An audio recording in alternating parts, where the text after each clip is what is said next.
Naglatag po ng plano ang Commission on Elections o COMELEC kung sakasakaling ipagpaliban ang barangay at sangguniang kabataan elections ngayong taon. Yan ang ulat ni Luisa Erispe.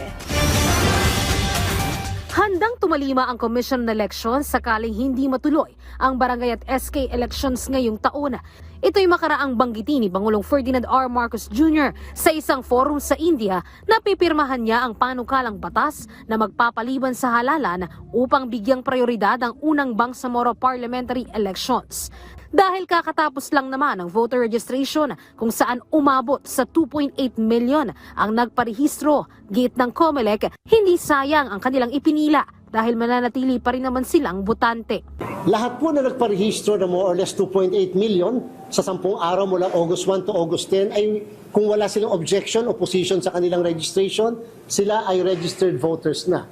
Hindi po ito magbabago at hindi po mababaliwala ang kanilang registration. Umaasa po tayo na tama po nagbigay ng pronouncement ang ating Pangulo na kanyang lalagdaan ang nasabing panukalang batas any moment from now. Sakali namang ipospone talaga ang eleksyon, muli naman anyang magbubukas ng registration sa Oktubre hanggang sa July 2026.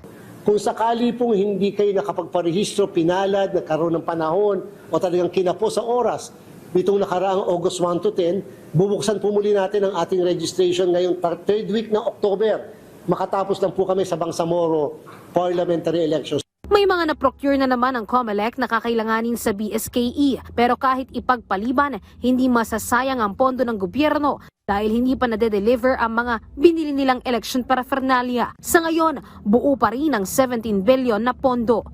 Yan pong procurement, sinimulan na namin ang proseso pero wala pang delivery. Hindi pa po nagdi-deliver.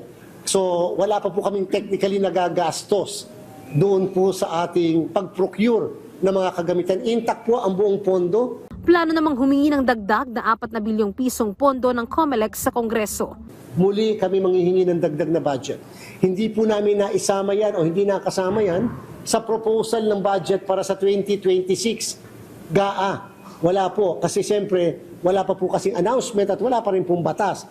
Kung sakali po na ma-reset, nanghihingi kami ng dagdag na budget kasi dumagdag ang 2.8 million na botante. Luisa Erispe para sa Pambansang TV sa Bagong Pilipinas.